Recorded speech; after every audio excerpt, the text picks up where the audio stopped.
Hi, everybody. Mrs. Coates here. How are you? Today's lecture is on schizophrenia. Now, as I said earlier in the unit, there are many misconceptions about mental illnesses, and schizophrenia is one of those illnesses that gets depicted really negatively in Hollywood, and actually inaccurately is probably a better word to describe it. So let's take a look at schizophrenia. We'll do a definition, symptoms, and some potential reasons as to why schizophrenia is out there. So the first thing we'll look at is a good definition of schizophrenia. It's a group of severe disorders that are characterized by delusions, hallucinations, disorganized speech, and or diminished or inappropriate emotional expression. So the big piece to understanding schizophrenia, which means split mind, is that this is not multiple personality disorder. This is not, you have many different personalities. This is about your mind sort of splitting and having a conscious mind, and then this part of your mind that is not really understanding what is going on in reality. So here are some symptoms. One of the biggest umbrella terms for the symptoms are this disorganized thinking and disturbed perceptions. So some pieces that come with disorganized thinking are delusions.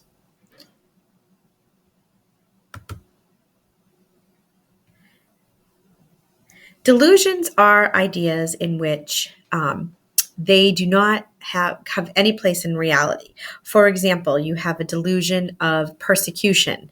Say a person is out there and they believe that the FBI is monitoring their behavior, when in reality that's not true. That would be paranoid persecution. But then there are also what we call delusions of grandeur, thinking that you're super important and that the president will be calling at any minute. Those kinds of things. The part of the disorganized thinking also includes the way that you talk and interact.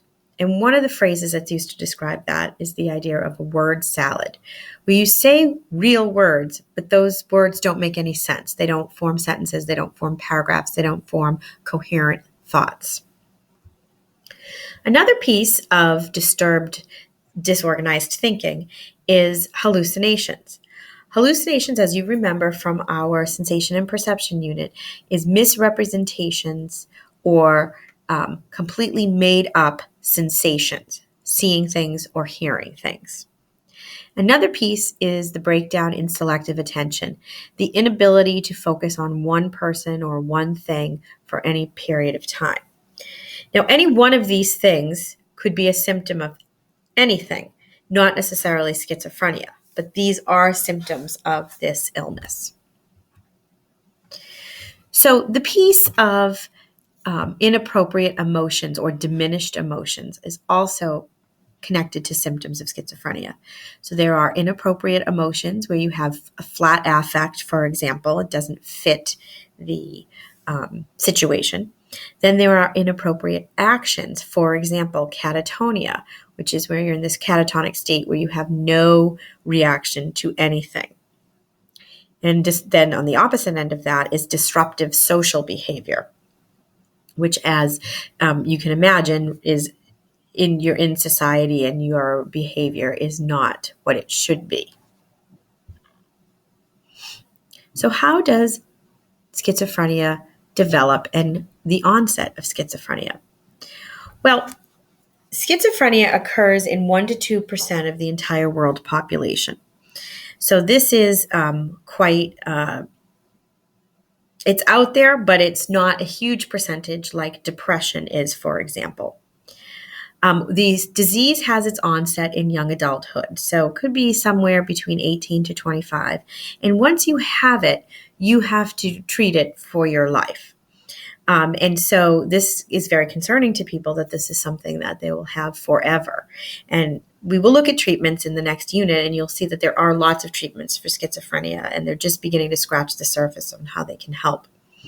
Now, there's something called positive versus negative symptoms. So positive symptoms are symptoms that present themselves, that you can see, like the delusional, discussion of the FBI, monitoring you. But then there are negative symptoms, which is the absence of things that should be there, like facial affect or things like that should be there. So where does schizophrenia come from? Why do we have it? Why do people have it? So the main neurotransmitter that has been found to be very involved in schizophrenia development is dopamine. Now we know that dopamine impacts mood, it impacts your reward system. So an overactivity of dopamine, so too much dopamine, can lead to schizophrenia. And not enough glutamate that sort of inhibits that dopamine can contribute to the onset of schizophrenia. So we use dopamine blocking drugs to help with schizophrenia. Now, some researchers have discovered that we have abnormal brain activity and anatomy in a person who has schizophrenia. So the picture on the left is someone that has no schizophrenia. And the picture on the right, as you can see, that area of the brain is bigger. So you have some different frontal lobe and core brain activity. And there are fluid-filled areas in that activity, which causes them to be sort of bigger in nature. So they think that a lot of researchers think that this contributes to the onset of schizophrenia. So you can see a lot of this is biological in nature.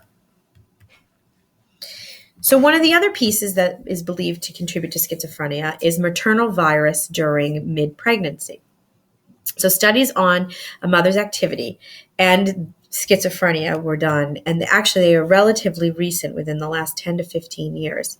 And it is shown that sometimes there is an influence of the flu during pregnancy that can lead to certain types of schizophrenia in the child. But that child is born and you don't know that they have schizophrenia until the onset in young adulthood. Another piece that has to do with the maternal piece during pregnancy is this idea of living in very stressful situations, like areas of famine and poor water and things like that. So we know about almost everything in psychology from twin studies. And we've looked at twin studies when we study genetics and things like that.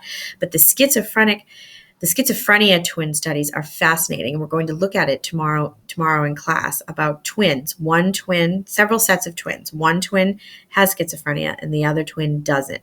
And they look at all kinds of things: how they were raised, their diet, their genetics, their makeup. All of this they take into consideration to understand how one twin has had an onset of schizophrenia and the other one hasn't. So these are some psychological factors that we should be aware of.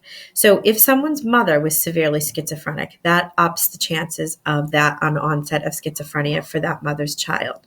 Any complications at birth, like a low birth weight or the deprivation of oxygen. When the baby is separated from their parents. If the child has a short attention span, if there is disruptive or withdrawn behavior. Sometimes emotional unpredictability can forecast some possible warning signs of schizophrenia. And if there are poor peer relationships and if they do a lot of solo alone play, that could be an indication. Again, any one of these things does not mean that a child is going to have schizophrenia. It's a combination of factors. In the next lecture, we will take a look at other disorders like dissociative disorders, which is another phrasing for multiple personality disorders. So make sure that you've answered all the questions and that you come ready to understand and discuss certain elements of schizophrenia. Until next time, I will see you soon.